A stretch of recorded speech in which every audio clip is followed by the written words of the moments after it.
پھر آپ دیکھیں ماعز اسلمی رضی اللہ تعالیٰ عنہ تشریف لائے کہ یا رسول اللہ میں نے زنا کیا ہے، آپ میرے اوپر حد لگائیں، تو آپ نے منہ یوں پھیر لے کر کوئی نہیں کیا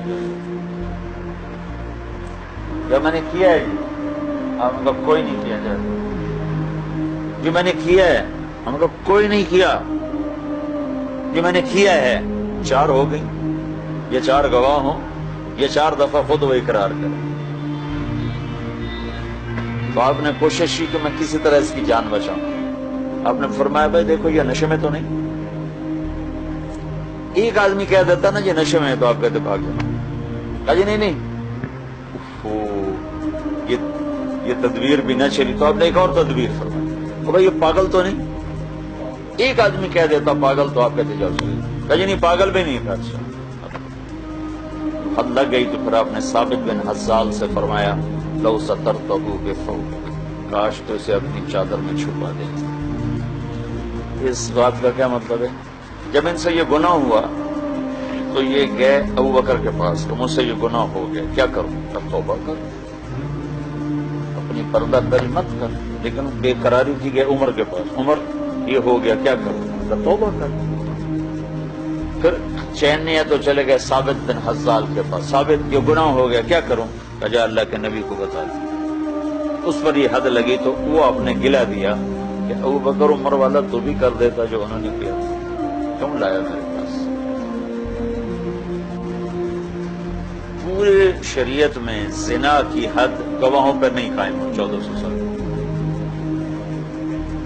اللہ نے کہا 4 گواہ لاؤ جو کہیں ہم نے آنکھوں سے دیکھا ہے، پھر حد قائم ہوگی، ورنہ۔ اور اگلی بات، 4 گواہ آئے، 3 نے کہا جی ہم نے بالکل پورا دیکھا ہے، چوتھے نے کہا جی دیکھا تو ہے لیکن کچھ ایسے شخص ہے، تو اللہ کہتا 4 کو 80 کوڑے مارو، 4 کو مارو۔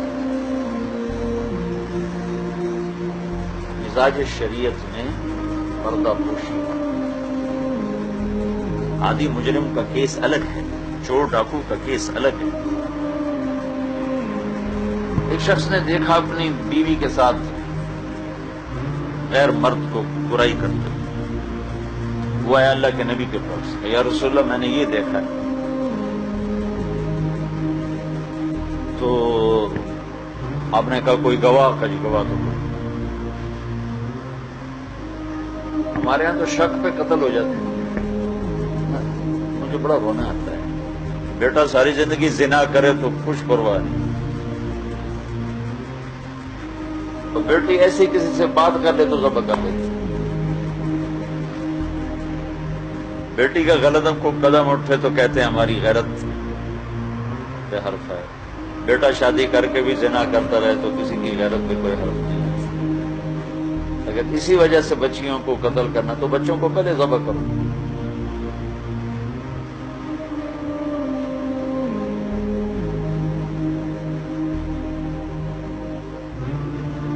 تو آپ نے کہا بیٹھو، پھر اللہ تعالیٰ کوئی کرتا ہے فیصلہ تو میں سناتا ہوں، میں کیا کروں مجھے تو خود نہیں پتا۔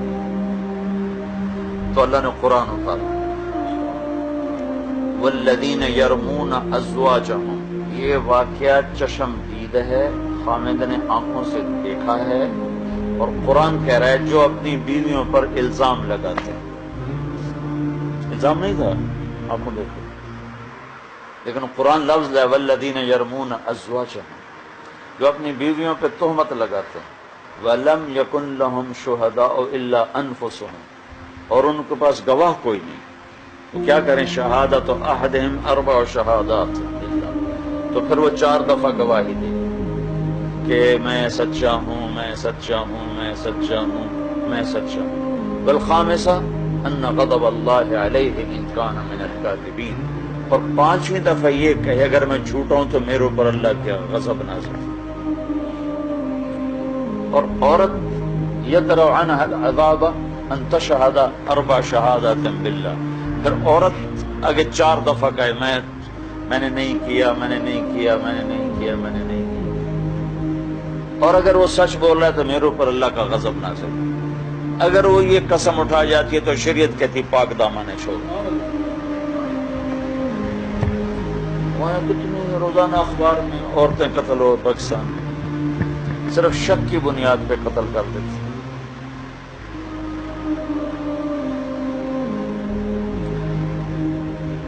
تو گناہ تو بڑے نیک سے ہو جاتے، اس کو چھپانے کا